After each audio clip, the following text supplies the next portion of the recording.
introduce our first lecturer and first speaker for the ANAS 2024. Meet our lecturer, Professor Michael Bronstein. He's a scientist, tech entrepreneur, and investor. So he's a deep mind professor of AI at University of Oxford and scientific director at ITRE. Sorry, I'm confused with the pronunciation. I hope it's okay. Thank you. He's the one who actually coined the term geometric deep learning, and he has got many awards and recognition as one of the really popular scientists here, mentioning Turing World Leading AI Research Fellowship in the year 2023. So ladies and gentlemen, join your hands together for Michael Bronstein. The course that I typically teach at Oxford, slightly compressed and maybe abstracted and simplified ways. So just maybe a few words about myself. I work at Oxford, so I hold the DeepMind chair in artificial intelligence. I tell my friends and colleagues that this is the best title that one can imagine because it gives me a legitimate excuse to harass Google at every machine learning conference. So I come to their booth and ask to give me my chair. And so far what they had to offer was these stools. So at some point I have done it many times, so they already started recognizing me and already giving it to me. So of course we felt that we had to reciprocate. So when Demis Hassabis came earlier this year to get his honorary degree from Oxford, and there is this very fancy ceremony called Insignia that happens in the end of in the beginning of the summer, where basically all the honorary doctorates are given. So we made him sit on what he described the most uncomfortable chair in his life for almost an hour. Well, now, as you probably know, he's also a Nobel laureate in chemistry and very, very important and very brilliant person. So I already mentioned that I've been in Nepal, so I was actually at the second NAMI school that was in Pokhara. So, and since then, it was one of the best trips that I had in my life, and since then, I also brought some other people, my students, last year and this year as well.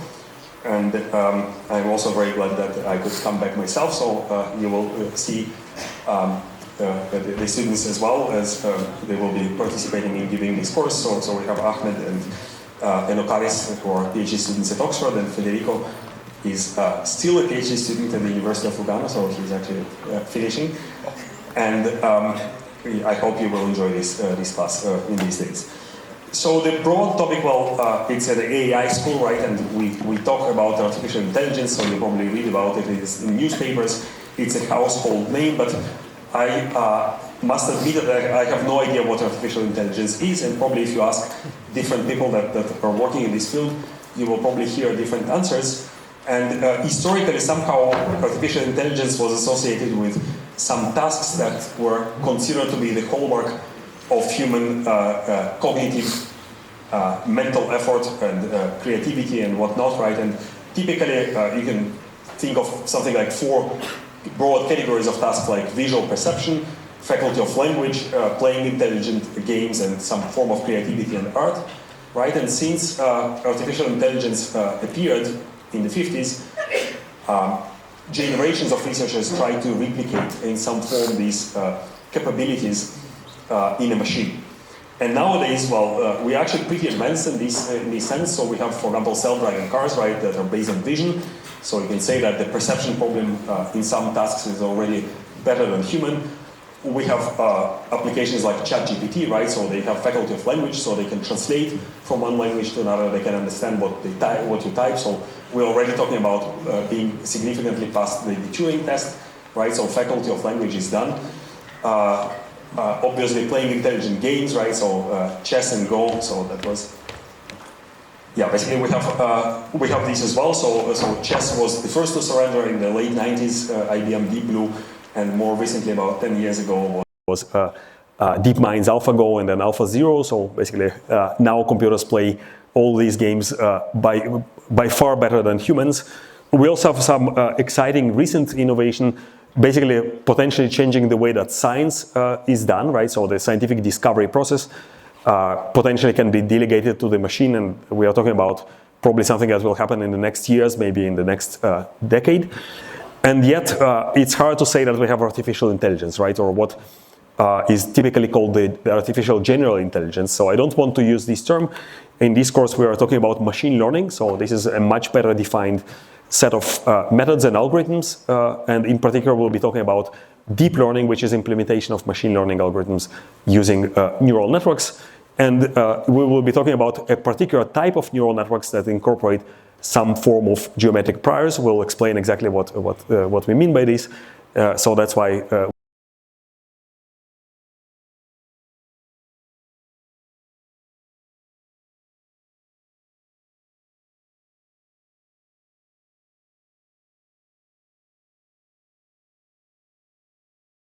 we call it geometric deep learning. So talking about machine learning, so there was a period, well, in the past 10 years or slightly more, when deep learning became really transformational in some industries, and Andrew Yang, who is a very important researcher in this field, talked about it like the new electricity, in the sense that it can produce a progress or industrial revolution that was possible when electricity was introduced. But it's interesting actually about the same year, so it was 2017, Ali Rahimi, who is also important researcher in this field, so he was, when he was given a prize, I think at Europe's, for Test of Time Award for one of his papers, so he was actually talking skeptically about deep learning, and he was saying that there is this self-congratulatory feeling in the air. We say things like machine learning is the new electricity, and he refers to the previous quote, but he was actually offering a different alternative, a different metaphor, which is machine learning has become a new alchemy. And he was talking about the fact that deep learning is usually considered as a black box. We don't really understand what these algorithms do. So what we try to do, at least to some extent, is kind of open this alchemy and show that it actually has some underlying mathematical principles. Some of them are very old and some of them are very deep. And it's not completely alchemy, so there is hope that it will become chemistry, right, in, again, metaphorical sense. And what we would like to talk about is fundamental principles that underlie deep learning architectures. And here the metaphor I would like to offer is a quote from Helvetius, famous Swiss philosopher, who used to say that knowledge of principles compensates for lack of knowledge of certain facts. And what I mean by this is that you don't need to memorize how to implement that particular deep learning architecture. If you understand the mathematical principles, you will see that they are all the same, at least from some perspective, right? So that's what we would like to cover in this course. And of course, you will also learn how to implement things. So it will be very important. I would like you to attend the lab sessions and try to actually build things with your hands. And one thing is to know, another thing is to be able to actually do and implement it. So one of the keywords that you will hear a lot in these lectures will be the notion of symmetry, right? And you can ask, what does symmetry have to do with deep learning? So hopefully you will learn, and that's a very important concept, but it actually underlies a lot of things in science, in art, and this is a very poetic description by Hermann Weyl, who was one of the most important mathematicians in the 20th century, and he wrote about symmetry as wide or as narrow as you may define its meaning. It's one idea by which man through the ages has tried to comprehend and create order, beauty, and perfection, right? And it is a very poetic description, but you can actually realize that these ideas go back to ancient times. So ancient Greeks, actually symmetry is a Greek word, and ancient Greeks like Plato believed that the world around us is built from symmetric polyhedra, right? So what we nowadays call Platonic solids. So these are polyhedra that have symmetries. And according to Plato, basically all the stuff around, right, as all the matter must have been built of these tiny polyhedra that we don't see them. And it's not such a crazy idea if you think of it, because this is how crystals are organized. So many years after that, Kepler wrote, actually semi-jokingly, as a gift, a New Year gift to his friend and his patron, a treatise on the snowflake. So snowflakes, or crystals of water, were the first idea or first attempt to try to understand how matter is organized, and it actually relates to very deep concepts in mathematics that are called packing problems. So he was conjecturing that crystals have certain symmetries that they have because you pack some invisible tiny spheres, right? Nowadays we know that these are atoms in a certain way. And actually packing problems appear to be very non-trivial in high dimensions, and a few years ago the Fields Medal was given to Vyazovska, a Ukrainian mathematician, for solving these kind of problems in high dimensions. But talking about the Greeks, right? So Greeks are credited with, if not inventing, formalizing the geometry in modern way, and Euclid wrote the famous treatise, The Elements, where he derived all the geometry that we still teach as the geometry at school, Euclidean geometry, from 5 basic axioms or postulates, right? And as you probably know, there are 4 + 1 postulates, and the 5th one about parallel line, that you can take a point outside of a line and pass only one line that is parallel to the first one, somehow stood apart. And people had doubts whether it is actually necessary, tried to prove or disprove it for many centuries. It didn't work out until the beginning of the 19th century, where for the first time came the realization that you can construct geometries that do not rely on these Euclidean postulates. So this was transformational in mathematics. So it's disputed who actually came up first with these ideas. So Gauss himself apparently worked on non-Euclidean geometries in the early 19th century, but never published. The first one that published was Lobachevsky in 1829, and then Gauss's own PhD student Bernard Riemann in the 50s, Eugenio Beltrami in the 60s, Felix Klein in the early 70s, and so on and so forth. So basically they came up with self-consistent geometries that didn't rely on these Euclidean assumptions, and it created towards the second half of the 19th century an entire zoo of different geometries that were inconsistent with each other. So they basically produced different results. They had different properties. It was not clear how they related to each other and actually what defines a geometry. And it required, of course, a rethinking of the entire concept, what is geometry, and this new understanding came from a young German mathematician called Felix Klein in 1872. He was, I think, only 23 years old when he proposed a radically new idea to think of geometry as some space plus a group of transformations, right? So you would look at an object and try to subject it to different transformations and look at what properties of this object are preserved, right? So, for example, if you subject the object to rotations, and translations and reflections, a lot of properties remain conserved, right? Or we say invariant, like angles, distances, areas, whether two lines are parallel, right? Whether they intersect, all this is preserved, right? But if you extend the class of transformations that you allow, then you may lose some of these properties, right? So if you replace, for example, the rigid motions, rotations, translations, and reflections with the fine transformations, for example, you don't preserve angles anymore, or distances, or areas, right? Or projective transformations, which are even bigger, they only preserve intersections. They don't preserve, for example, parallelism. So the idea that you can formalize these transformations using group theory, which was also a new field of mathematics that was developing in the 19th century, brought a radically new understanding of actually what you can define as geometry in the end of the 19th century, beginning of the 20th century. So all this field was completely reshaped with these ideas, and even further developed in more abstract categories like category theory, right? So which is an abstracted version of Klein's work that is known in mathematics as the Erlangen program.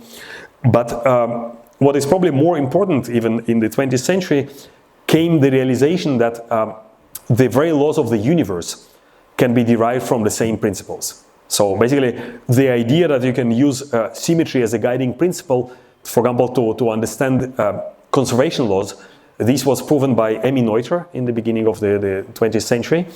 And it was really a remarkable result because conservation laws, like conservation of energy, was considered to be an empirical property. So you make an experiment, you measure the amount of energy, and you see that, for example, before and after chemical reaction, certain properties are preserved, right? So you come to the conclusion after you repeat this experiment multiple times that energy is preserved. So she was able to show that under some technical conditions, in certain physical systems, this can be derived, for example, from symmetry of time. And actually, gradually came this understanding after these results that basically everything in the universe, all the forces that act between particles, and even the structure of the space-time itself, it is a result of these kind of symmetry groups, right? So if you look at physics that we understand nowadays, so what physicists call external symmetries, the symmetries of space-time, so they are defined by what is called the Poincaré group, right? So this is the what gives us the geometry of the space-time, Minkowski geometry, special relativity, and the different symmetries of quantum fields give us the different fundamental forces that act on particles. So what we call the standard model is entirely derived from symmetry. So all the physics can be derived from symmetry, and Philip Anderson, an important physicist and Nobel laureate, used to say that it's only slightly overstating to say that physics is the study of symmetry. Now, what does it have to do with machine learning? Well, I will hope to explain you that we can also derive many concepts, or more or less everything that you do in deep learning, from the same considerations. So before we do it, let's actually look at some of the early history of artificial intelligence and neural networks and deep learning. And the term itself, actually, the history is pretty short, so it's less than 100 years old. So the term artificial intelligence comes from these guys. So they became very prominent scientists. So John McCarthy was one of the driving forces, Turing laureate, professor at Stanford, Marvin Minsky, professor at MIT, Claude Shannon, that doesn't require any introduction, right? So he was the founder of information theory, Ray Solomonoff, so a key figure in coding theory. Basically, they gathered in Dartmouth College, one of the Ivy League universities in the US, in 1956, and wanted to organize a conference where over the summer they will lay the foundations that will help solve the problem of intelligence in the machine. So that was very arrogant and very optimistic if you think of it in perspective, but it was an attempt, and that's where the term was coined. Actually, at that time, the expert in this kind of stuff was Norbert Wiener, so he used the term cybernetics. So the young guys didn't want to be in the shadow of the big scientists, so they wanted to rebrand themselves, and that's how the term artificial intelligence appeared. So around the same time, so that was 1957, a researcher from Cornell called Frank Rosenblatt did some of the first neural network architectures. He was not the first. I think McCulloch at MIT was earlier. But these were the more practical neural networks that we actually use nowadays in some form. And he called them perceptrons, so that was one of the earliest neural network architectures. And usually there are some misconceptions of what actually was tried and described by Rosenblatt. A lot of stuff that nowadays are being used in neural networks were already there in the 50s, like skip connections, for example, right? So we tend to think that these are new concepts, probably from the last 10 or 20 years, not at all, right? And also not only the architectural ideas already appeared there, but also some of the early hype, right? So nowadays we have a lot of hype about AI and deep learning. So it was already in 1958, right? So 1 year after the publication of perceptrons, that the New Yorker, right, one of the important journals in magazines in the US, was calling them the first serious rival to the human brain, or even remarkable machines that are capable of what amounts to thought.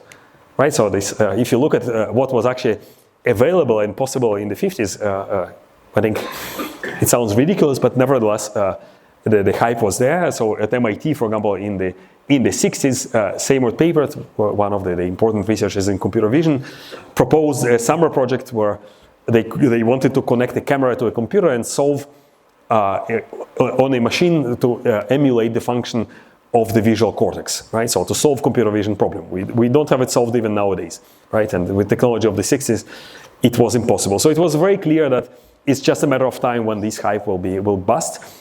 And it came indeed in the form of this book called The Perceptrons. And it was authored by Minsky and Papert, again, two researchers at MIT. And what they showed was basically mathematical analysis of these architectures that demonstrated their remarkable weakness. So probably one of the most prominent example from this book was the XOR example, or exclusive OR. So it's a very simple logical function that cannot be solved, cannot be represented using perceptrons.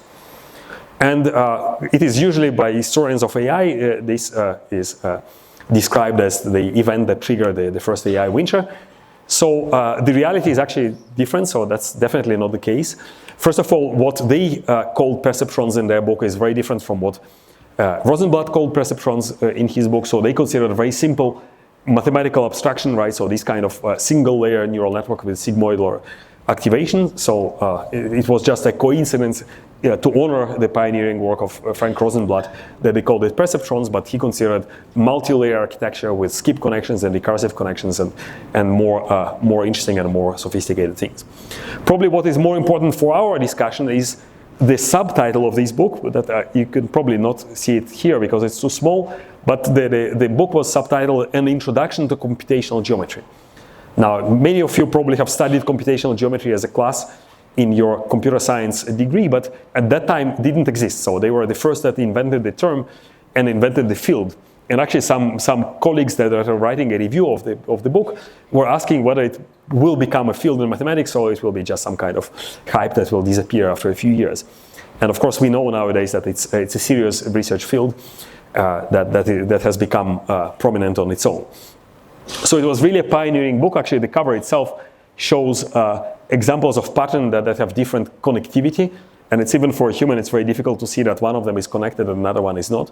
So it was all about geometric approaches to machine learning. And one of the important examples that appeared already there in the late 80s, we'll be discussing heavily in these courses, what they call the group invariance theorem, saying that if a neural network is invariant to a group action, then its output can be expressed in terms of the orbits of the group. Again, if you don't know what these are, we will be talking about it today. So basically this was very bad news for Rosenblatt. So he was trying to defend his work on perceptrons, but how can you defend something that is not able to even represent a very simple logical function, right? So unfortunately he was not a mathematician, he was a neuroscientist, but already at his time in the 50s or even before, there were results about expressive power of neural networks, like perceptrons, that show that actually you can represent a lot of stuff, right? Maybe in slightly different ways.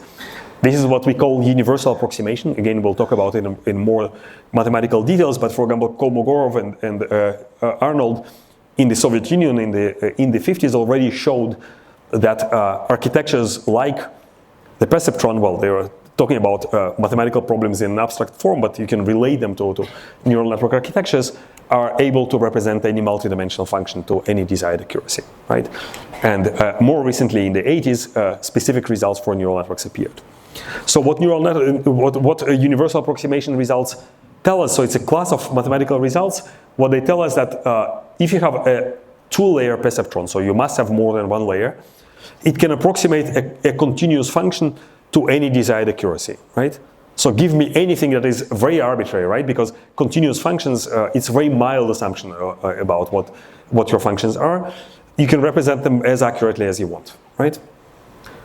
And you can see an example here. So there is some arbitrary function in blue, and basically you represent it as this kind of collection of steps. Again, we'll talk about it more in more details afterwards. But basically it allows you to see machine learning problems, at least supervised machine learning problems, through this perspective of function approximation theory, and some synthesists in mathematics call deep learning just glorified curve fitting, right? So basically what you have is, you have multidimensional function that you don't know, right? So that's the black box. And you try to approximate this function from finite samples, right? So these are the training data, like an example of cats and dogs, right? So you can think of images as vectors in high-dimensional space, and then I want to pass a function through these samples, right? So something like this. So these are my cats and dogs, and here is a function that I'm trying to approximate. So the first question that if you ask an approximation theory expert would be, how many samples do you need, right? Now, of course, when we talk about continuous functions, this is a very broad class. So I can give you infinitely many examples of continuous functions that fit these data points. So we need to make some assumptions. So we need to introduce some notion of regularity to say it's not all continuous functions, it's some good continuous functions, right? And again, mathematicians have very standard notions of talking about regularity. For example, we can talk about Lipschitz continuity, right? So functions that are more continuous, or right, so, or better behaved than just arbitrary continuous functions. And again, we'll talk about it in more details afterwards, but basically here the result that you see is that even if you take well-behaved functions like Lipschitz continuous functions and you try to apply these results to high dimensions, then the results are very discouraging because they scale with exponentially with the number of dimensions, right? So the number of samples that you need to take, it looks like this. So it's epsilon is the error that I'm making, right, in my approximation accuracy. 1 over epsilon to the power d, right? And machine learning problems, we need to solve them typically not even in thousands of dimensions, in millions of dimensions, right? So if you take an image, right? So an image that is taken by your iPhone has probably 10 megapixels, right? So we are talking about 10 million dimensions. That's the number of pixels. So this would be hopeless, right? So the number of samples, right, or the number of cats and dogs in our example will be more, not only than the number of all the cats and dogs on Earth, but probably more than the number of atoms in the universe, right? So it doesn't work. And this notion of cursive dimensionality or the combinatorial explosion was already brought up in the 70s by, so that was John Lighthill, so he was commissioned by the funding agencies in the UK to review all the stuff that was done in the field of AI. And his review was very pessimistic. He was saying that basically it's a field that is a dead end, it's moving nowhere. So he was recommending to cut the funding, and this is exactly what happened. So that was really the real reason for the first AI winter, so the first demise of neural networks, that the funding agencies considered it to be not a very attractive research, so it doesn't lead immediately to any meaningful applications. So same thing happened in the US. Most of these projects were funded by the military, and they wanted to deploy the money into something that produces more tangible results.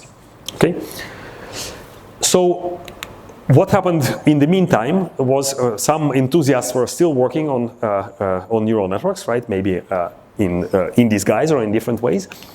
And in the 50s and the 60s, there was this duo at Harvard, so they later became Nobel laureates in medicine, that studied the visual cortex of mammals. So they worked on cats and then on monkeys, and humans have similar organization of the brain, so the same principles applied. So they wanted to understand how the neurons in the visual cortex, the part of the brain that is responsible for visual perception, are organized. So, and you can see how these look like. So they were studying a cat. You can see the cat here. Basically, the cat it had electrodes implanted in its brain, and they wanted to see which parts of the brain are activated when the cat was presented different patterns, different visual stimuli. And actually, it was like many great discoveries, it was completely by mistake. So they were showing the cat, you can see it now in the video, some patterns like circles and squares, and they didn't see any kind of rule or any kind of principle that would explain the organization of the neurons in the brain. You see this thing, but then they used a projector and they put a slide with this circle, and you can see that the edge of the slide, the boundary, was actually the one to which the cat's brain was responding in a particular way. So they tried to dive deeper into this, and they've seen that actually the cat's brain reacts to directed steps, the step functions, right, to directed edges, and they published it, so it became foundational work, and that eventually it got them the Nobel Prize in 81, I think, in medicine. But this was also served as an inspiration in the early 80s for designing new architectures, neural network architectures that try to emulate the organization of the brain. And the first such architecture was Neocognitron by Kunihiko Fukushima from Japan, where basically he said that we need to organize neurons not in an arbitrary way, not in a fully connected way like in Rosenblatt's perceptrons, but following these receptive fields that you see in human brain. So the neurons are connected only to their spatial neighbors, and they also have different types of neurons where you can also aggregate the information. So you reduce the size of your receptive field. So same way as we have in the visual cortex. And his motivation was optical character recognition, which was a big problem at that time, basically automatic understanding of documents, of text. And he was saying that the perceptrons are severely affected by the shift in position of the input patterns, and the ability of pattern recognition are not so high, right? So he was already talking about properties that we called invariance, right? So we want somehow the neural network to be able to say that this digit is 3 no matter how it is shifted in in the receptive field, right? So when we look at it, we know that it's the same digit, right? But for the neural network, the input will be very different, right? So it means that we need to present the neural network with a lot of examples of the digit 3, and the network itself must be complicated to be able to learn this kind of relationship. So with neocognitron, he was actually, well, imagine what kind of computers existed at the time. So he was looking at this kind of synthetic data, so different digits, and actually it was also very modern at least by today's standard neural network architecture. So it was deep, it had 7 layers, it had local connectivity, right, receptive fields, it had nonlinear filters with shared weights and average pooling, right? So we'll see that some of these in simplified form are used in modern architectures. He already used ReLU activation function, the half rectifiers, even before neocognitron. I think the first time it appeared was in the late 60s, right? And this is something that we think of relatively modern feature of deep learning. It was not trained by backpropagation, so it existed in principle, but it was not widely used. So it was a kind of self-organized or unsupervised learning, right? And it's interesting to say that the training of the network at that time, right? So we are talking about late 60s, 70s, maybe early 80s, was not a trivial thing, right? So Rosenblatt had a special learning rule for 1-layer perceptron, which of course didn't generalize for multiple layers. So in the 60s, a guy from Ukraine called Ivakhnenko, he had a special way of what he called group method of data handling. So essentially it was a layer-wise learning for neural networks. And then backpropagation, well, it is disputed who actually first introduced it, but it became popular with the paper of David Rumelhart I think in '86. So the Nature paper with Jeffrey Hinton and others. Now, basically that was the situation into which came Yann LeCun. He just graduated in the 80s with a PhD from the University of Paris. And he was interested in applying backpropagation to neural networks for visual perception problems. So basically he took Fukushima's architecture and made it simple to fit to existing hardware. And the hardware at that time, so he was a postdoc at Bell Labs, so that was the DeepMind of that time. And they developed their own digital signal processors. So digital signal processors were able of doing one thing efficiently, multiplying and adding up numbers, right? So this is what you need to do signal processing, to do filtering.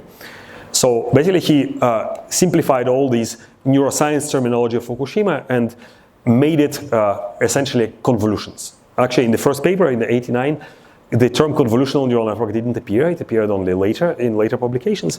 And he also showed that these architectures were able to solve practical problems in optical character recognition, like this example. So you can see a younger version of Yann here demonstrating the CNN architecture. So this is reading handwritten digits. Again, nowadays it seems like a simple task, but at the time it was difficult. And this system was deployed by the postal office in the US to read handwritten zip codes. So that was the state towards the late 90s, beginning of 2000s. And the computer vision community was actually very skeptical. So in computer vision community, early 2000s, the approaches that were dominant were, let's take an image, let's detect some features, so some kind of corners or lines, then describe in a very particular way the local context of these features, so local information, in a way that would be unaffected by viewpoints, right? So basically scale and affine transformations would not affect these features. So the most famous of them was SIFT, Scale Invariant Feature Transform, one of the most cited papers in computer vision, published I think in 2004 after many failed attempts by David Lowe from University of British Columbia. Then you would aggregate these features and then apply some simple classifier like support vector machines. So mathematicians didn't like neural networks because they are non-convex. Support vector machines are convex problems, so you can actually guarantee that they have global optimum, right? So that's how all computer vision approaches worked, and there were tons of publications. I myself studied around that time, so everybody was using SIFT.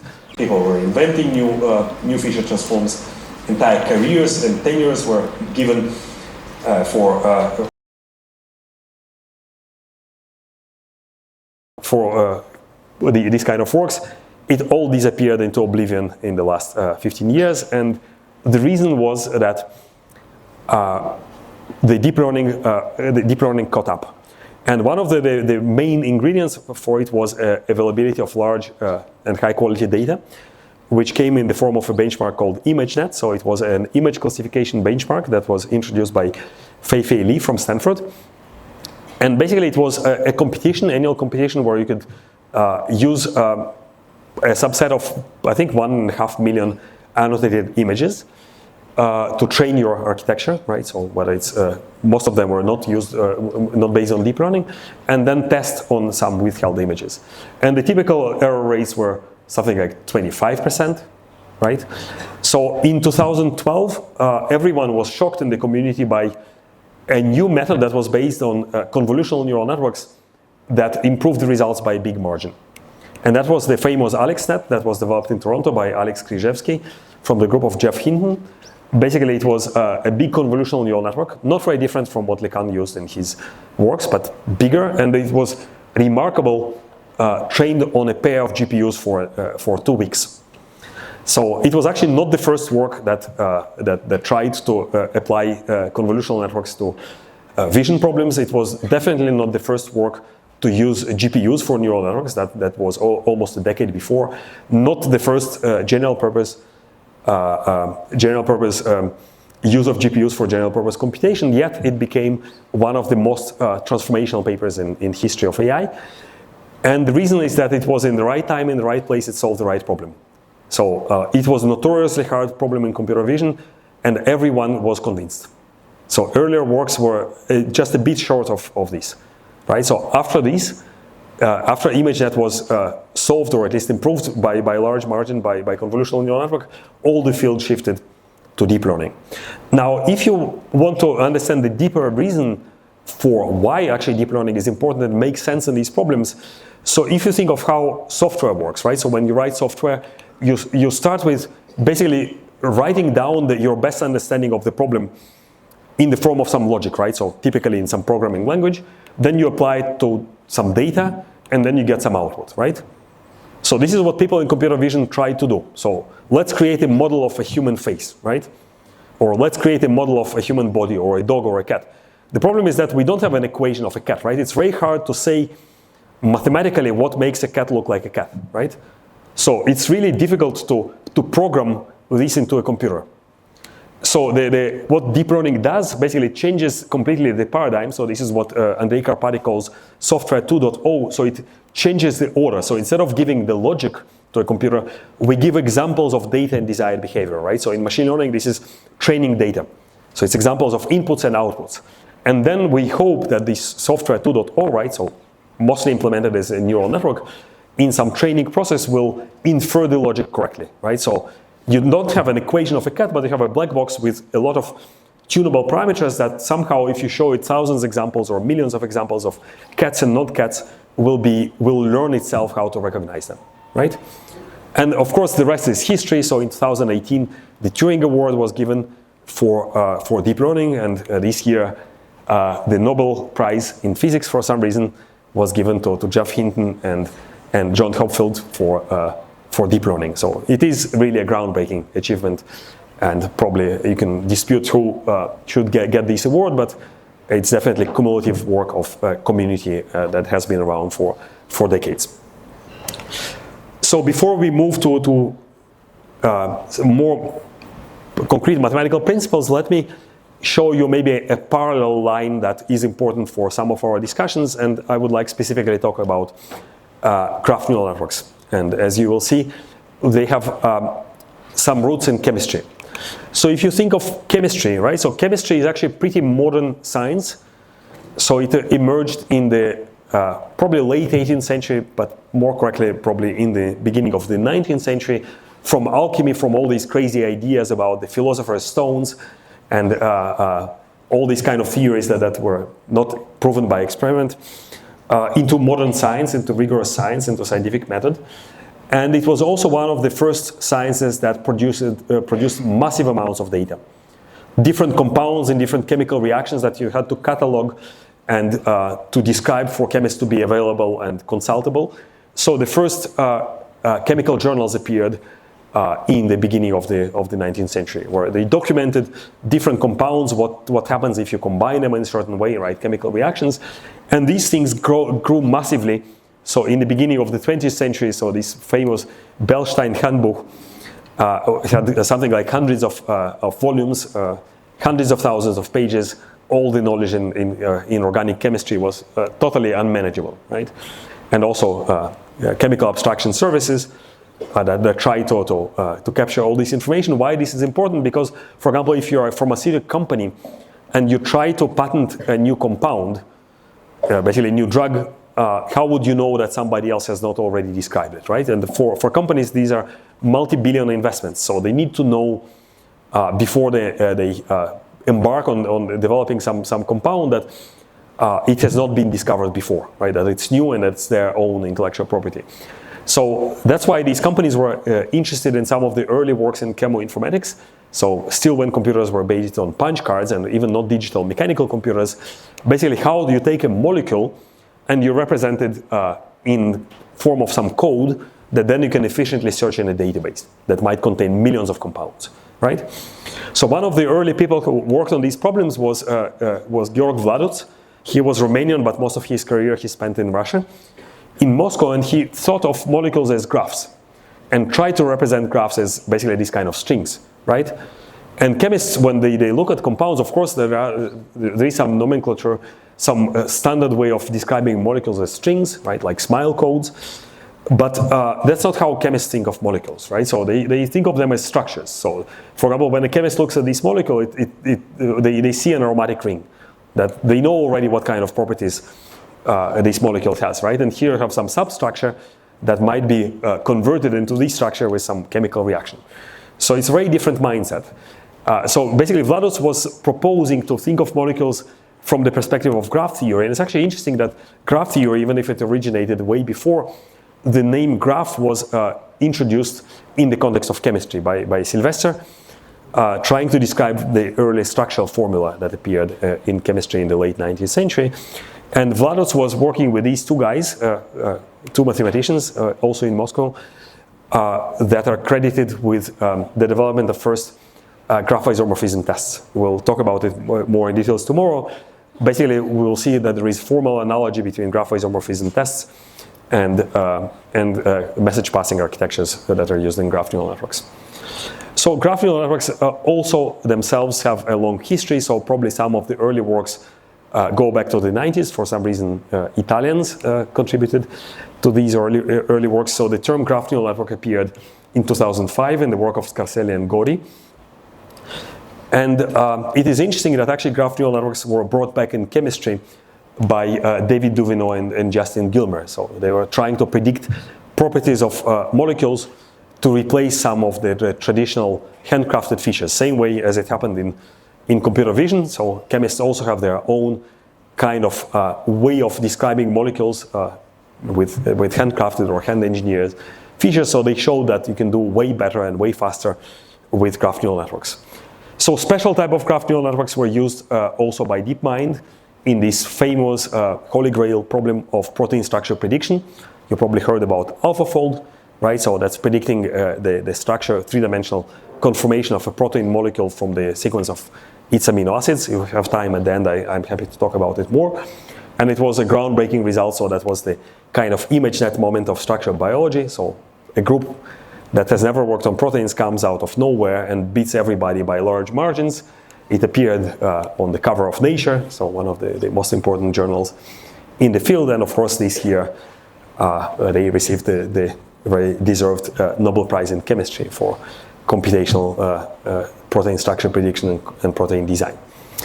So what do we conclude from these examples? Basically, we want to see, I would like you to start seeing some pattern, some kind of commonality, right? So if you look at these two examples of convolutional neural networks and graph neural networks, right, you can imagine that they come from completely different origins. So the convolutional neural networks originated from works in neuroscience, trying to understand how brain perceives images. Graph neural networks came from chemistry, right?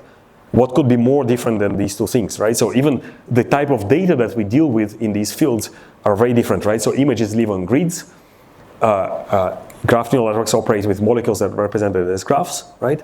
And yet you see that in both cases, we do have some kind of natural notion of symmetry that is associated with the problem. So in case of images, we want to be invariant to translation, as we wanted in convolutional neural networks, right? So I can shift images, and I want to say that the image is still the same thing, right? So it contains some object that, no important how I shift it, I want to classify it in the same way.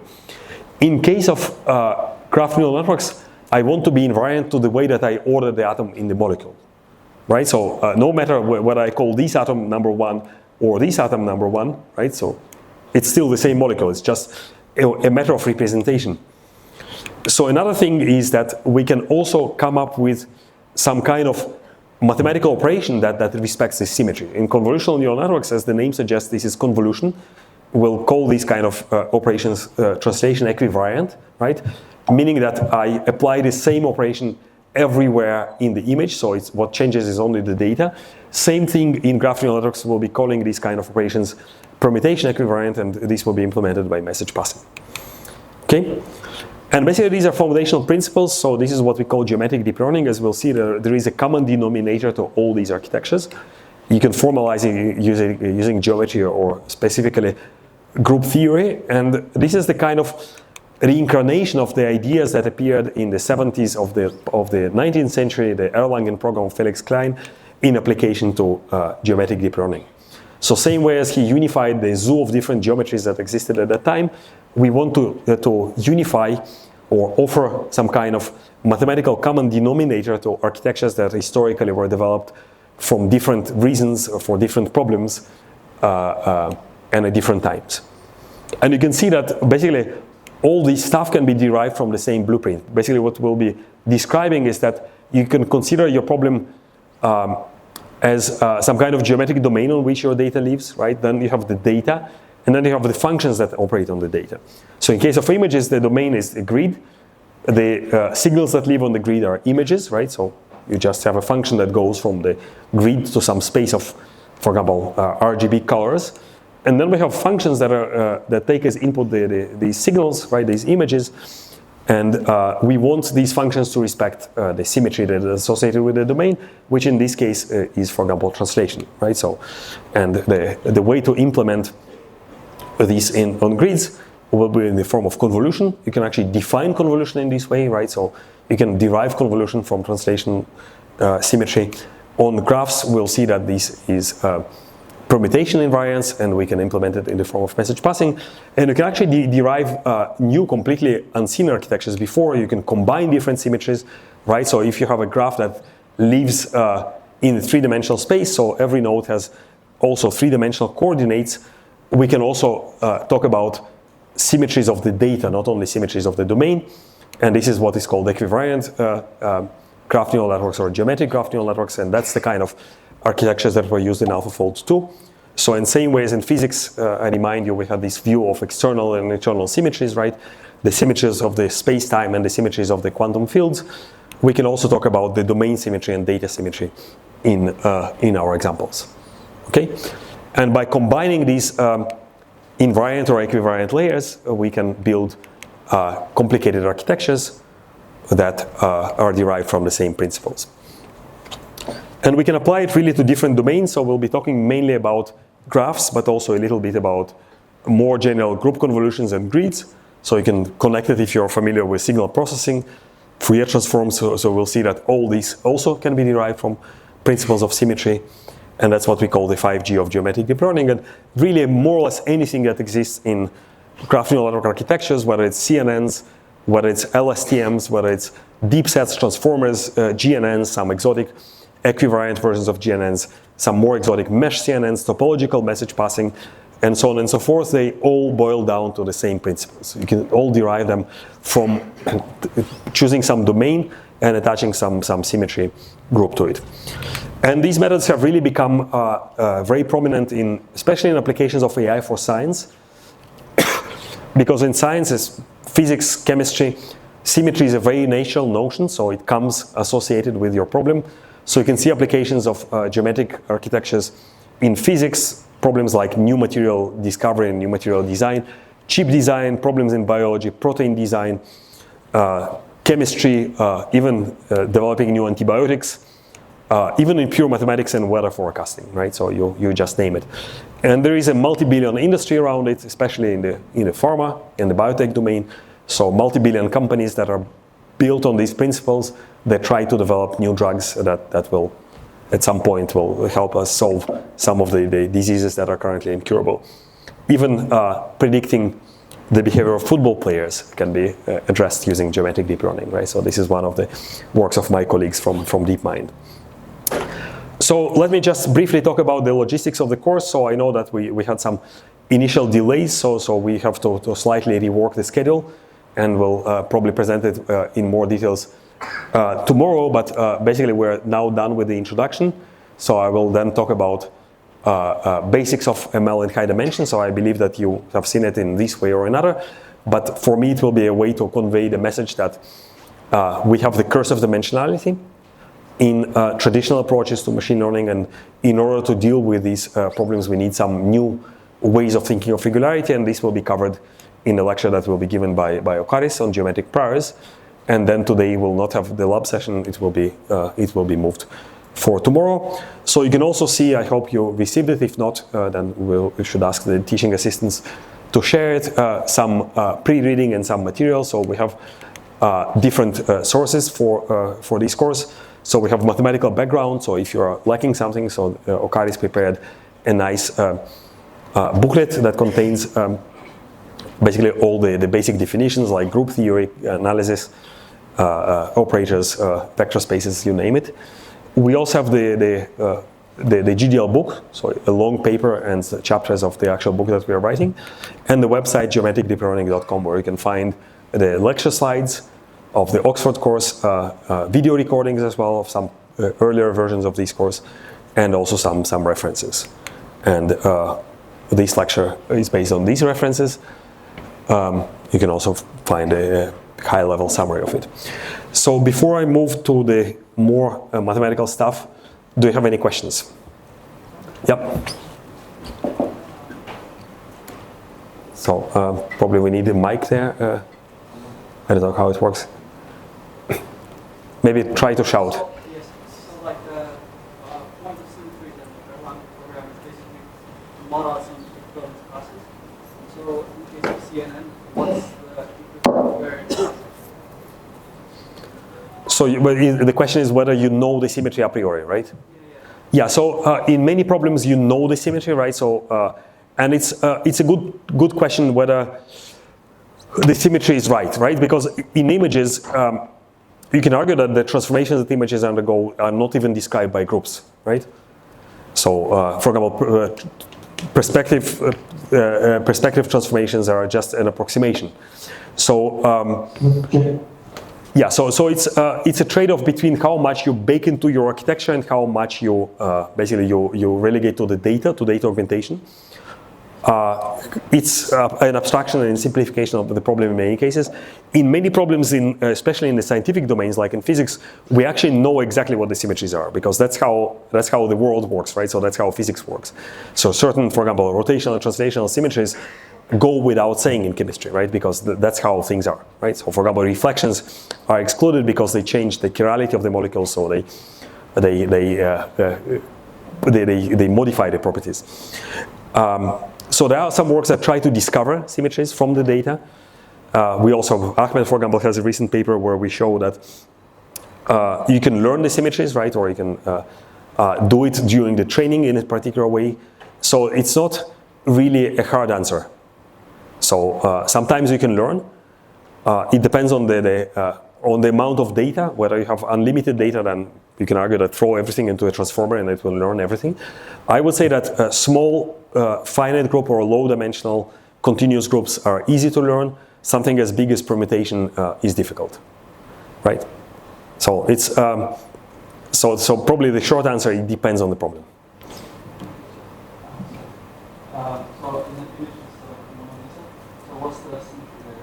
It's like you can make a plane of reflection which has its face, but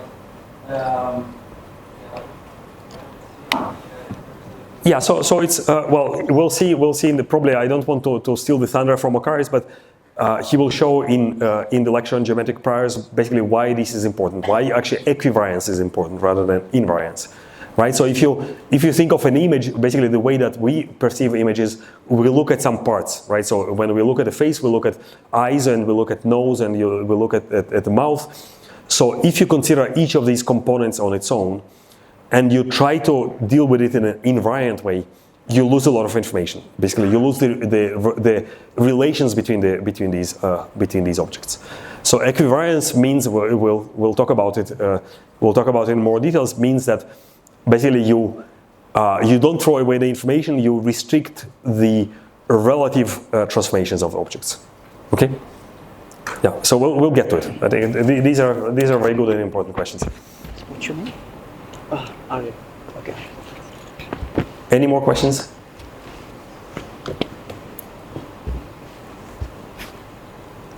Okay, so we don't want to defer the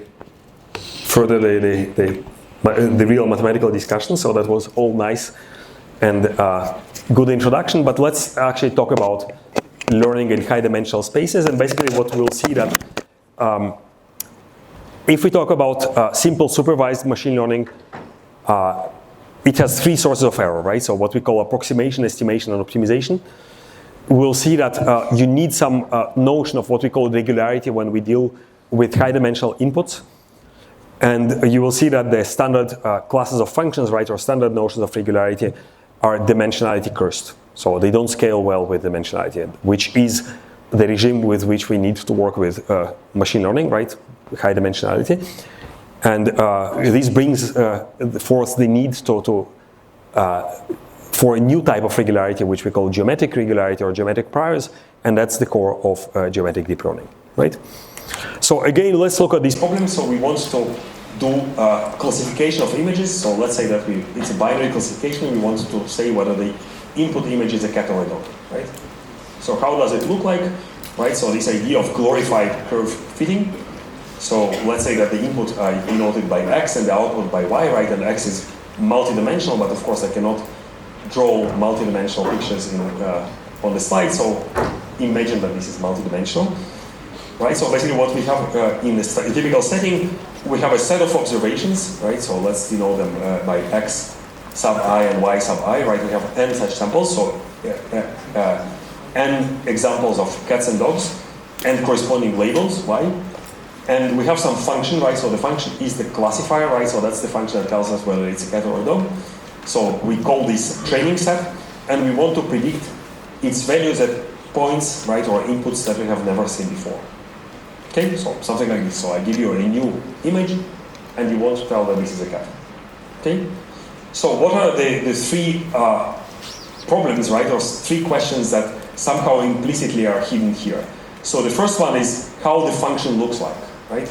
Is it something like this, or maybe something crazy like this, right? The second kind of question is how the sampling looks like, right? So how do we produce these examples of cats and dogs? And the third question is how to find this fitting, right? So the first question is the question of approximation, right? So how we model these class of functions. The second question is a question of statistics, right? So the question of estimation. And the last question is the question of optimization, right? So how we actually find this function, okay? And we'll be looking at all these three problems. I will briefly describe what is called statistical machine learning. Again, I believe that you have seen it in some way, so it will be a good recap for everything, so also for other lectures. And then we'll look at it from our perspective of geometric priors, okay? So again, the problem setting, we have inputs living in some space that are denoted by x. Typically, this space is high dimensional, right? Like RD, where D is a million. We have labels, right? We know them by y, and this can be anything, right? So it can be, for example, real numbers, right? So in this case, we typically call the problem of regression. It can be just a discrete set, right? Like k labels. In this case, we typically talk about classification problems. Or it can be something else, right? So it can be space with its own structure. So in this case, we typically call this problem structured prediction. So here's an example of a regression problem. I give you a molecule, you try to predict its physical property like water solubility. So this is a problem of regression. I give you an image and you want to tell that this is a cat or a dog, so this is a problem of classification, right? In this case, binary. Or I give you an image of a cat and you want to tell me which pixel is a cat and which pixel is the background, right? So this is image segmentation or structured prediction, right? So the output has the same structure as the input. Now, what we assume about the data, we assume that it is given by some statistical distribution, so I denote it by P, the probability of X and Y together, so it's a joint distribution of the data inputs and the outputs, the labels, and we assume that the distribution is unknown, right? We don't really know the distribution, we have just some samples from it. We assume that the samples are drawn IID, so IID means independent and identically distributed.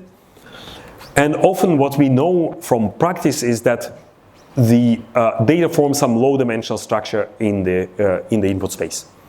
So this is often called manifold assumption, and it is manifested in many ways, for example, in natural images. So if I look at images of, let's say, the human face, we can actually represent it faithfully in low-dimensional space, right? So that's why we can think of it as a kind of a manifold that has low intrinsic dimensionality. And this happens in other situations as well. It is true also for proteins and so on and so forth. So how do we measure error?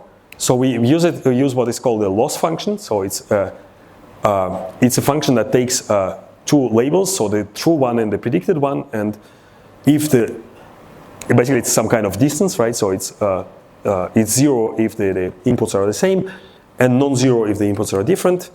And for classification loss, typically it will be something like an indicator function, right? So if the inputs are the same, then it will be zero, and if they are not the same, they are ones. For regression, it will be some norm, typically Euclidean norm.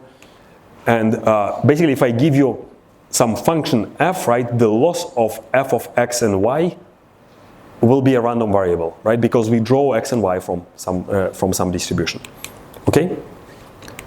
Now, basically, what I want is to be able to say how on my entire data set, right, on my entire data, how the loss looks like. So we can do it by defining what is called the risk, right, or the expectation of the loss over my distribution. So I can just take the expectation, right, which in this case will be this double integral. So dp here refers to Lebesgue integral with respect to the probability, right, so probability measure over the space of x and y, so the joint space of the inputs and the outputs. And you know that with expectations you can condition, right, on one variable and split the integral, right? So I'm conditioning on x, so given an input, I'm integrating with respect to the outputs, right? So with the conditional probability, and then I'm integrating with respect to all the inputs, right? So I split this double integral into two different integrals, right? And basically what I can produce from this is what is called the Bayesian optimal estimator. So it minimizes the pointwise error. So for a given input, right, for a given x, I can minimize this conditional expectation, right? For all the possible outputs, I will find the one that minimizes the loss, right? So you cannot do better in the sense of this loss, right? So that's the best thing. Now, it is of course a wishful thinking because it is defined via this distribution, right? So I need to be, in order to be able to compute this expectation, I implicitly need to know the distribution, right? Because that's how I integrate. It is of course unknown in practice.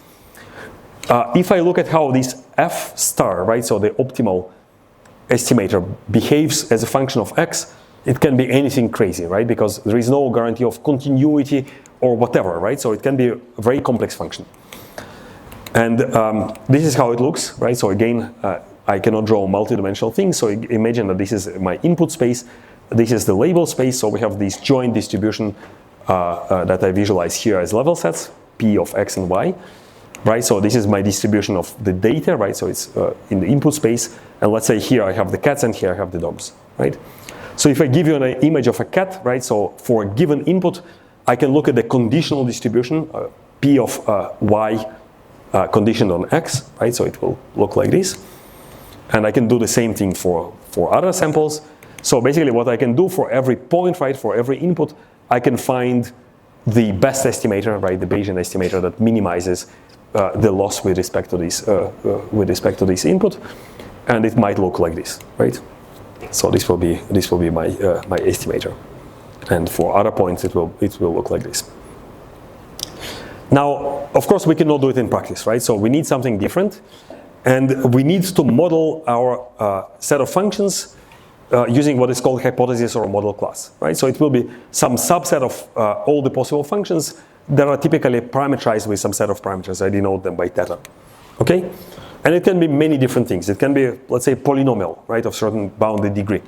Or it can be a neural network of certain type, right? And theta in this case will be just the parameters of the layers, the weights of the layers, right? And we can also talk about the model capacity or the model complexity. We can call it some negative, non-negative function gamma that depends on the parameters, and it allows to order the functions in this space F according to their complexity. And again, there are many ways of doing it. For example, you can use the weight decay, right? So what is weight decay is just the norm of the weights.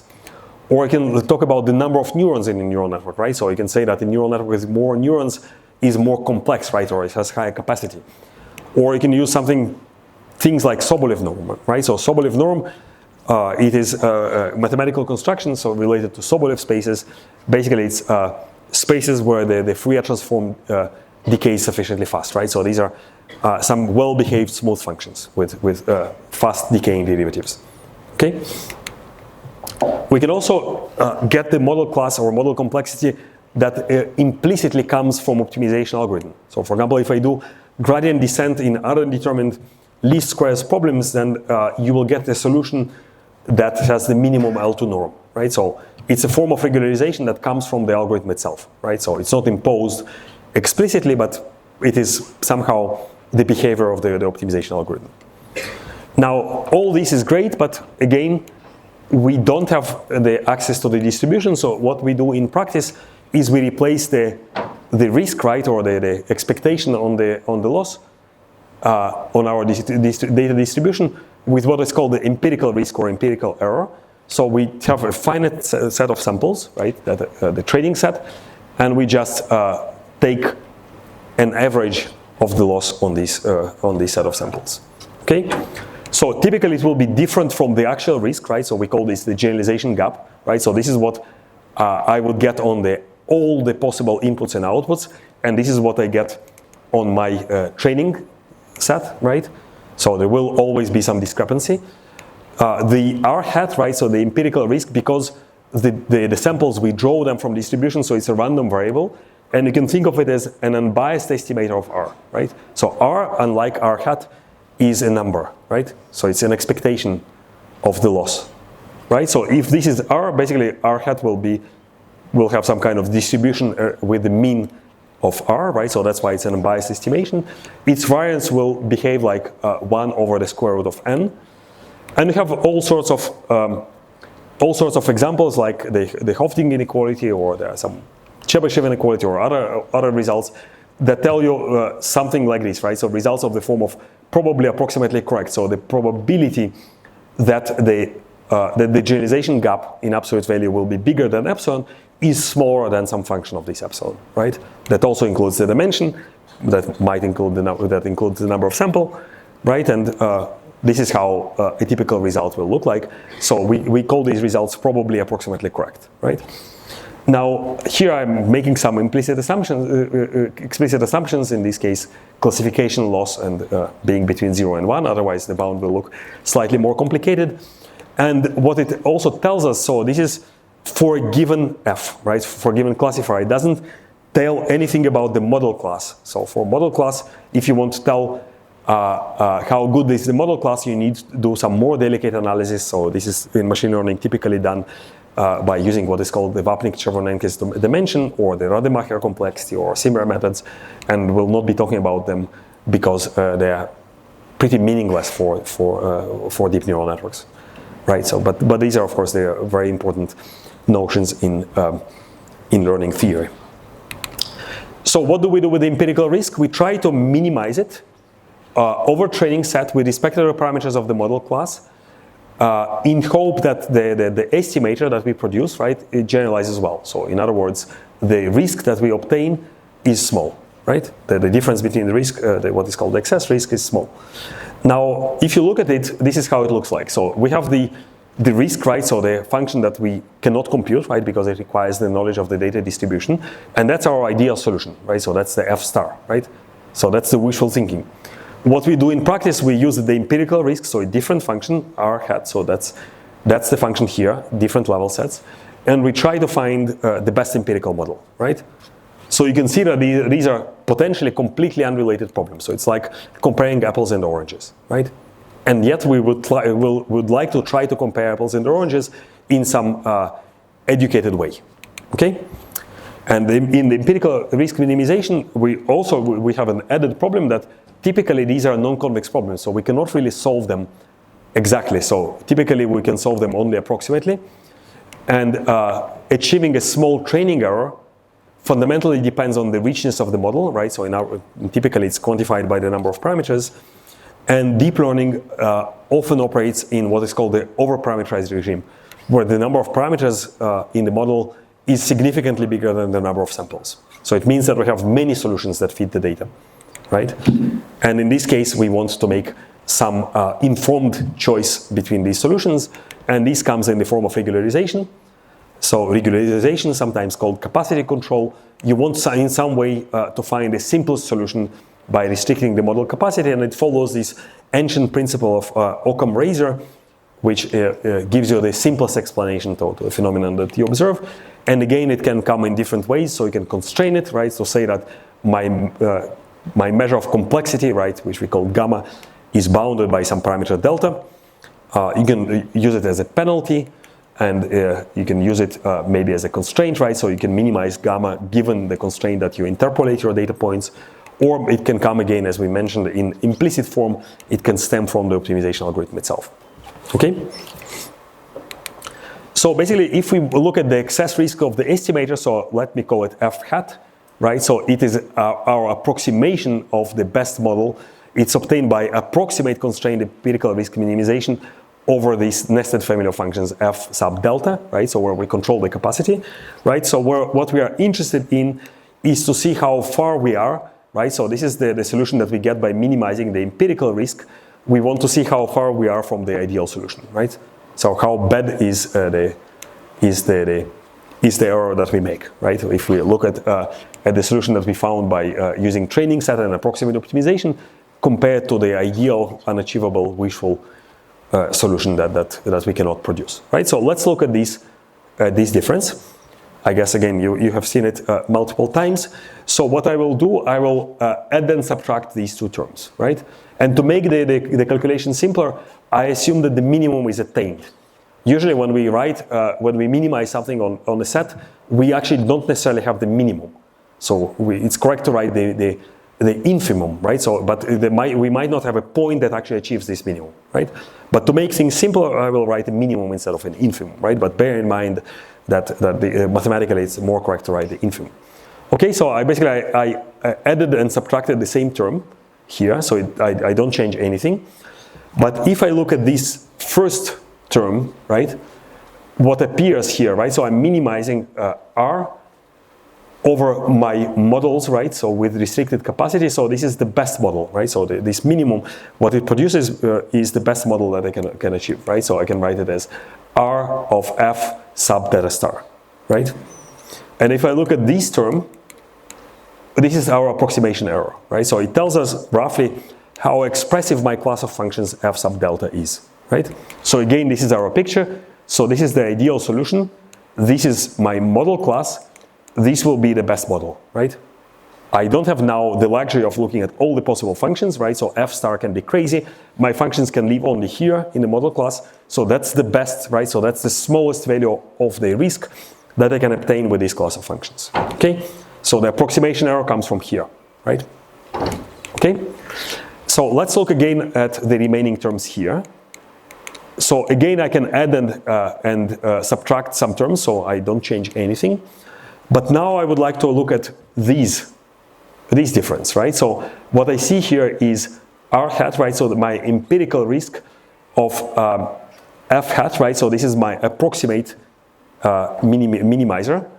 And F of F sub theta hat, right? So this is the best solution in the model class, right? So f is only an approximation, right? Because how we minimize, this is my best solution, right?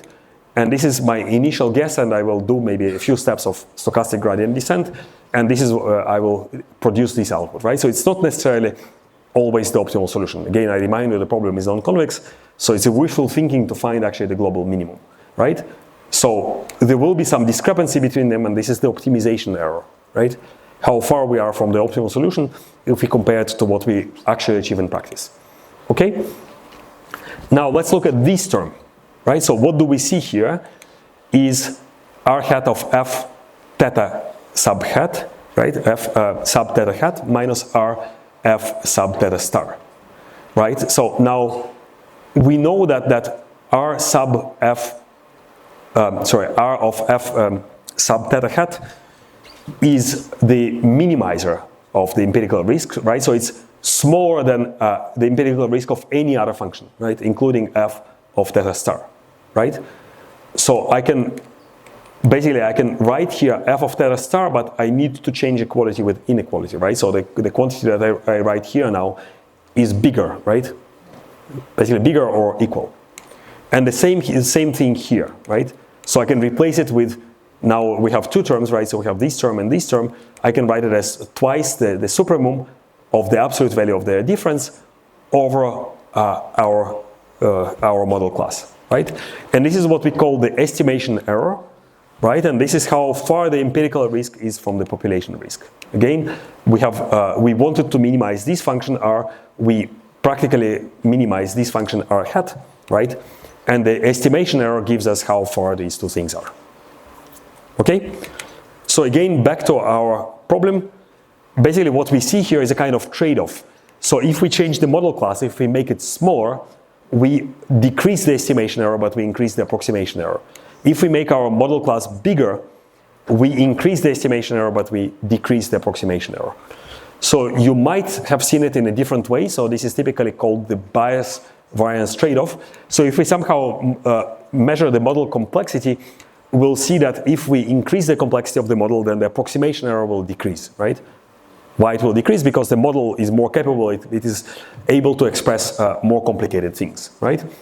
But the price we'll pay that the estimation error will become higher, right? And because our term combines these two things, right? Let's forget for a second about the optimization error. We have a combination of the approximation and the estimation error, so the combination will look like this. So that will be the generalization error, right?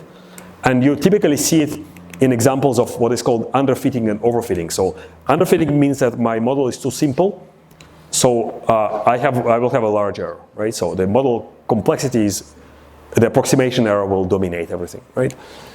In the other extreme case, I will have overfitting, right? So in this case, the model is very capable, so the approximation error will be very small, but the estimation error will be large, right?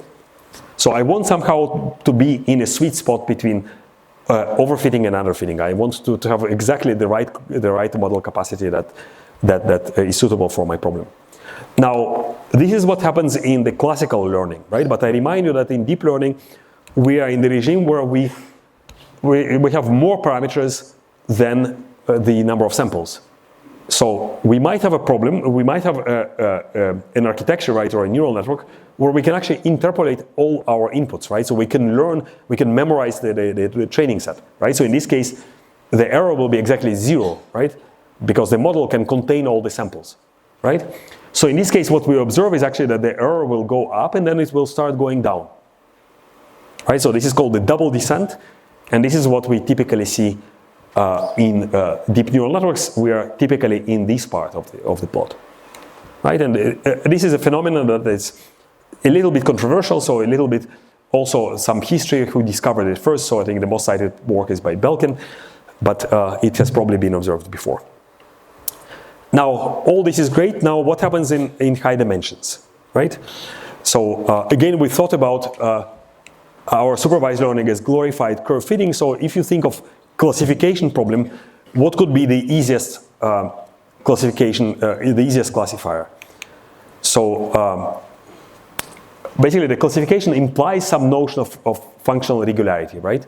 And my basic idea of regularity can be just to say the following. So everything that is close to me I will consider as the same class, right? So if I have my space of, let's say, images, right? So I can say that I have an example of a cat, right? And everything that is sufficiently close. Basically, the classification implies some notion of functional regularity, right? And my basic idea of regularity can be just to say the following. So everything that is close to me, I will consider as the same class, right? So if I have my space of, let's say, images, right? So I can say that I have an example of a cat, right?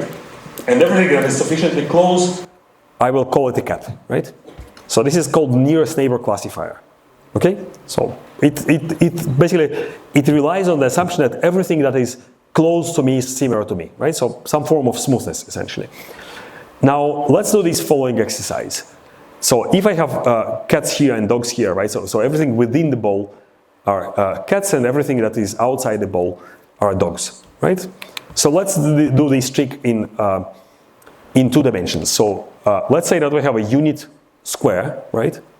You see that it's a square of size 1 by 1. And I have an inscribed circle. And I want to know what is the ratio, right? Or what is the fraction of the green volume in this unit square. Do you have an idea? So how do we compute it? We compute the area, right? Or the volume of the circle, right? And well, the volume of the unit square, we chose it conveniently to be 1. So it will be 0.78, right? So most of the volume is covered by the ball, right? Let's now move to 3 dimensions. So in 3 dimensions, it will be roughly about half of the volume, right? If we go to higher dimensions, for example, if we take a 10-dimensional ball, then it will be 2,000, right? And we can see that actually this fraction of the volume, right, the relative volume, decays exponentially fast. We have actually a closed form expression for it. So already in dimension 10 is negligible. Let's now take million, it will be probably below the numerical accuracy of a computer, right? And this is just one manifestation of this phenomenon that we call the curse of dimensionality. Actually, the term itself comes from Richard Bellman, who talked about the curse that has hung over the head of a physicist or the astronomer for many a year. And in our case of learning, because we had these 3 ingredients, the curse of dimensionality comes from, we see it in approximation, in estimation, and in optimization. Okay? So let's see actually what happens when we talk about high dimensions in the case of estimation, right? So here basically what we want to do is to do the following. So we want to ask, what is the number of samples, right? So remember the original question, what is the number of samples that I need to take in order to approximate a function from a certain class, right? So I give you a very well-behaved function. I give you a Lipschitz function. So Lipschitz functions are basically it's a strong form of uniform continuity, right? So let me not go into the definitions, but uniform continuity is continuity that is not pointwise property. And Lipschitz continuity is continuity where you have a single constant that you can bound basically by how much the function dilates or expands your inputs, right? Basically, when the function sends 2 points apart, it should not send them too much apart, right? So it is a well-behaved function. And one Lipschitz continuous function doesn't send them apart more by the factor of 1, right? So it can only shrink. It cannot expand. So for this well-behaved class of functions, let's ask how many samples are needed to achieve accuracy epsilon if the function is d-dimensional, right? And here I want to show you an example, right? And it's not necessarily the worst case, but it's an example of a bad behavior of a very simple function that contains of Gaussians located in the corners of this high-dimensional cube, and the Gaussian you can flip its sign, right? So it's either plus or minus 1, right? So basically we have combinatorially, exponentially many possibilities for such functions, right? So this function, basically depending on how I choose these signs, will look differently. What I can show is that if I don't take 2 to the power d samples, right, exponential number of samples, basically I need to place them in the corners of this cube, right, or nearby, I will not be able to capture these sign flips, right? So this is an example of a function that is very well behaved, right, mathematically. It is very smooth, very continuous, and yet it requires exponential number of samples, right? So basically learning Lipschitz functions, right, so our good class of functions is a dimensionality curse problem. Okay? let's see what happens with approximation. So with approximation, remember that we had these simple perceptrons, right? So that were unable to capture even very simple functions like exclusive OR. So let's consider two-layer perceptrons, right? With non-polynomial activation function, like a step function or a sigmoid, right? So it's basically we have a class of functions of this form, right? So we have W are the weights of the first layer, B are the biases of the first layer, and V are the weights of the second layer, okay? Now, we can define the capacity of these perceptrons in different ways. So we can talk, for example, about the number of neurons. So that will be our discussion. We can also talk about what is called the path norm. Let's say that our way of measuring the capacity will be the number of neurons. So the result that we call the universal approximation tells us in slightly more formal terminology that this class of functions that is defined by two-layer perceptrons is dense in the space of continuous d-dimensional functions. When you say dense, right, so this is a topological property, so you need to say that it's with respect to the uniform compact topology. This is just alternative way of saying that basically any point in this class of functions can be arbitrarily close to any continuous function, right?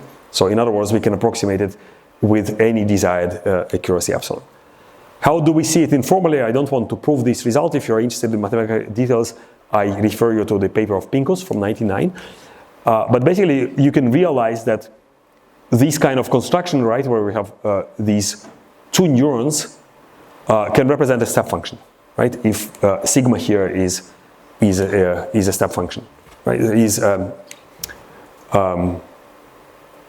Basically is a sine function, sorry. So if I can represent a step function, I can approximate any function as a collection of steps, right? And then if my class of functions is sufficiently nicely behaved, right, if they're continuous, I can always represent them with the right number of steps. So the full result looks like this. It actually works in both directions. So sigma must not be polynomial, and it's if and only if statement. And we have a continuous function that is defined on a compact set K, and we have some positive epsilon. Then there exists a two-layer perceptron with m neurons and appropriate weights that this result holds, right? So that the worst case error will be upper bounded by epsilon. Now, here this result is what is called bounded depths. So we assume here a fixed number of layers. It doesn't tell us how many neurons are needed, right? So it's basically what is called arbitrary width. So the network can be really large. And it's an existence result, so it doesn't tell us actually how to find this network, right? So it's not a constructive result. And there are stronger results that include, for example, bounded depth and bounded width. Do I need to finish? Yeah, I will finish in 15 minutes. But what is important again for our discussion, let's look at the relation between the dimension, the number of neurons, and the error, right? And again, we will be asking this question for different classes of functions, right? Because if we don't assume anything on where this f comes from, it's hopeless, right? So basically, we want to express the bound on the approximation error with respect to dm for different classes of functions. So when we have the Sobolev class, right? So these are functions with sufficiently many derivatives, then the error is exponential, right? So it is dimensionality cursed. And this is a very popular class of functions in mathematics. So all Fourier analysis is built around Sobolev classes of functions. These are considered well-behaved, nice functions. You can, of course, construct classes of functions, right? So this was done by Baron. So this is a class of functions that are too restricted, so they are not very interesting. But in this case, you control the approximation error, right? But these are not interesting functions, okay? So the last point I wanted to mention is the curse of inoptimization, and basically finding a global minimum in high dimensions is typically an NP-hard problem, unless you make some assumptions about the function. So if the function is convex, it is easy. If the function is non-convex, then it's hard, right? And neural networks, unfortunately, in most cases, the loss landscape is not convex. Now, basically what you can find is the local minimum, using gradient descent methods. What you really want to find is the global minimum, right? And you see that, for example, this minimum is worse than this minimum and worse than this minimum.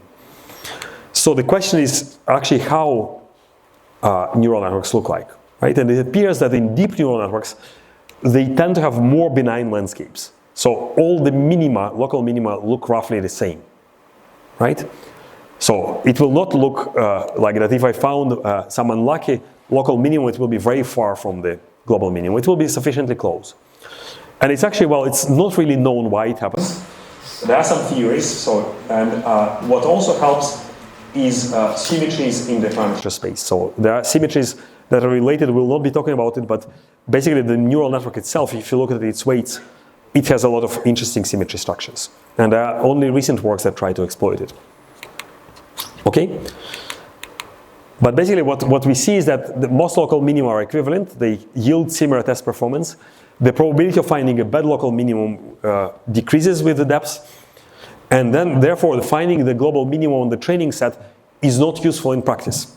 So this was one of the criticisms. Remember I mentioned why people in the 90s preferred support vector machines, because you could prove global optimality, and why mathematicians didn't like neural networks, because you couldn't find the global minimum. It appears actually you don't need to, right? So it's good enough.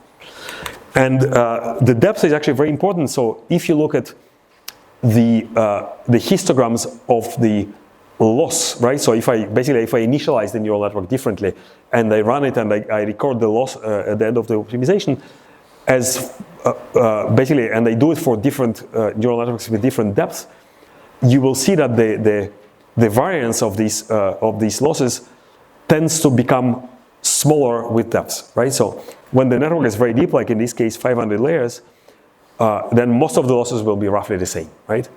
So it means that the landscape becomes more like this and less like this, okay? And again, there is some theory that explains why it happens. So Lecan and his students worked on it, Jean Brunner worked on it, so I invite you to look at these works if you're interested. So pessimistic, so gradient descent can efficiently find local minima in high dimensions, so we don't have the dimensionality curse here in optimization problems. Again, if your architecture is good, right, if it's deep and if you make some extra technical assumptions, then actually local optimization, gradient-based optimization works well. Okay? So basically, to recap, what have we seen so far, right? So we see that classical notions of regularity are of little use in machine learning. So the famous and favorite mathematical class of Lipschitz functions is too large, right? So the estimation error is dimensionality cursed, right? So the class is very large, so this error, the approximation error might be very small, right? But the estimation error is very large, right? So these are too capable, basically too broad class of functions. The Sobolev class, on the other hand, is too small, right? So in this case, the estimation error is bounded, right? So it behaves well, but the approximation error is dimensionality cursed, right? And these are just two examples, and somehow we want to be in a situation where we don't need to choose between these two evils. We want to be in a situation where we can bound the error and we don't have the curse of dimensionality. And as Okaris will explain after the lunch, it will come from geometric assumptions. So the geometric priors will make the assumption that our data is not just a high dimensional point, it lives on some low dimensional geometric domain. Like images of cats and dogs, they're not just d-dimensional vectors, but these are functions that live on a two-dimensional grid, right? And with this grid, we can associate some group actions, and they will be translated in some form of symmetry respecting functions that operate on these signals. So basically, what are the takeaways I want you to take from this lecture is the notion of cursor dimensionality, right? And that it appears in machine learning problems because we need to work with high dimensional data. It's impossible to solve these problems without additional assumptions, right? Priors or some notion of regularity.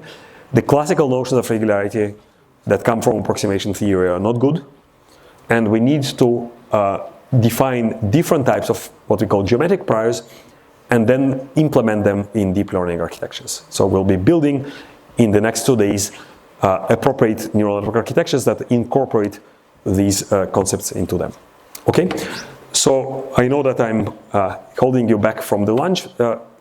Any questions before we disperse?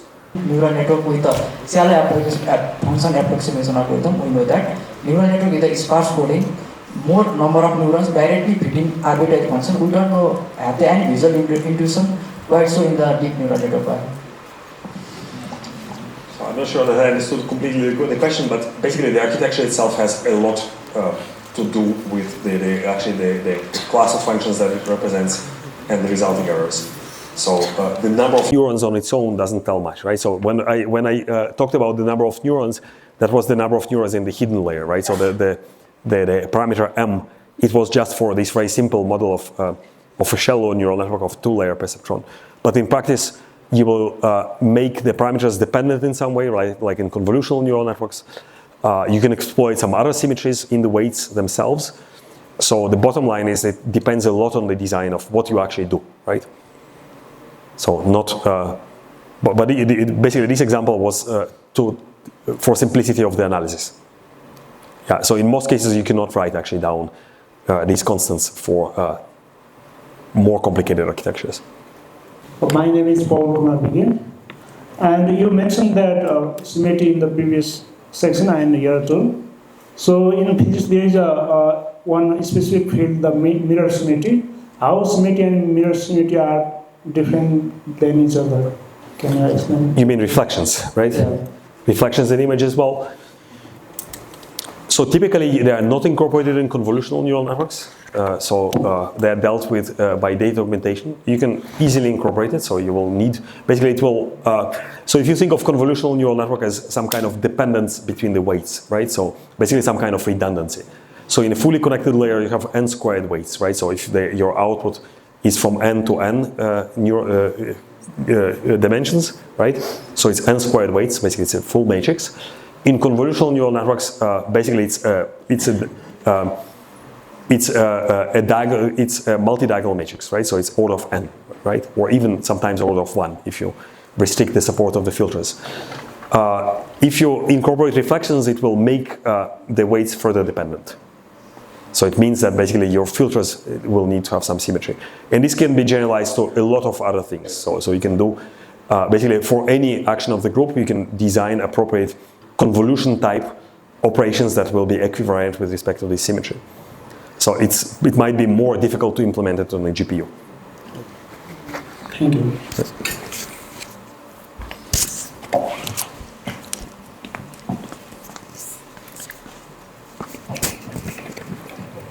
Hi. You talked about the thing that we're trying to model an ideal model, and the best one we can reach is the best model, but what we get is the optimal model, right? So how do you make the distinction between the ideal model and best model so that you can calculate that approximation error? Sorry, let me just put back the slide. So we're talking about this, right? So basically the ideal solution, right? So the F star, so that would be basically the Bayesian estimator, right? So we don't really have it because we cannot write the expectation, right, or the integral with respect to the distribution, so we cannot really minimize the risk R, right? So the best model, right, it's still minimizing the risk, right? So we cannot really compute this number, but it's a model within our class, right? So F sub theta star is not something that we can compute. So it's a hypothetical solution, right? So the estimation error, we can measure it only if we have access to the distribution, right? Which in practice we don't. So, but if we want to produce these bounds, you need to be able to compute these estimations, right? So, these expectations. So that's why we can write it in theory, but in practice, what we can really do is this, right? We can minimize R hat on a particular model class, right? But we can write down some bounds how far it will be from what we want to have in practice, which is this ideal solution, right? So if we know the distribution, right, and in some cases we can write it down analytically, we can actually write closed form expressions, but in most cases we don't.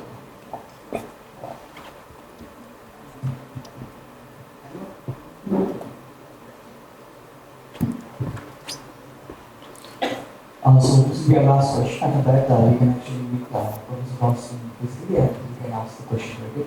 That's the time. So, Hi, Professor Bronstein and Smith. My question is, so you talked about how death relates to performance in the editing. My question is that how does geometric deep learning try to explain things like scaling laws, where a change in parameter count or like model size and complexity actually changes the errors and the estimation. So I think scaling laws are slightly different, and I don't really have an answer to it. So basically, scaling laws exist with geometric deep learning as well, right? So it's just a different architecture. So scaling laws, you can apply them to more or less any architecture. So there is even a dispute about what do you call scaling laws. So Boas-Barak actually had a good example. It depends on how you measure, right? So imagine that you train a human, right? And you train a human to jump. And I first maybe jump to 50 centimeters, then to 60 centimeters, then to 70 centimeters, then to 1 meter, and then to 1 meter 20, right? So if I look at this basically at the height of the jump, right, or let's say the norm or the absolute value, I will see some kind of steady progression, right? But if I say that it's a binary criterion, can I jump higher than 1 meter? I will see that I cannot jump higher than 1 meter. I cannot jump higher than 1 meter as the training progresses, right, or as the complexity increases, and then suddenly I can, right? So there is some kind of emergent phenomenon. So whether something emerges, it's in the eyes of the beholder. So it's whether it's how I measure it, right? So I think it's actually a good example. So that's why the scaling depends on what you measure with respect to the scaling. So in some cases you will see that there is scaling law, and in some other cases you wouldn't see it.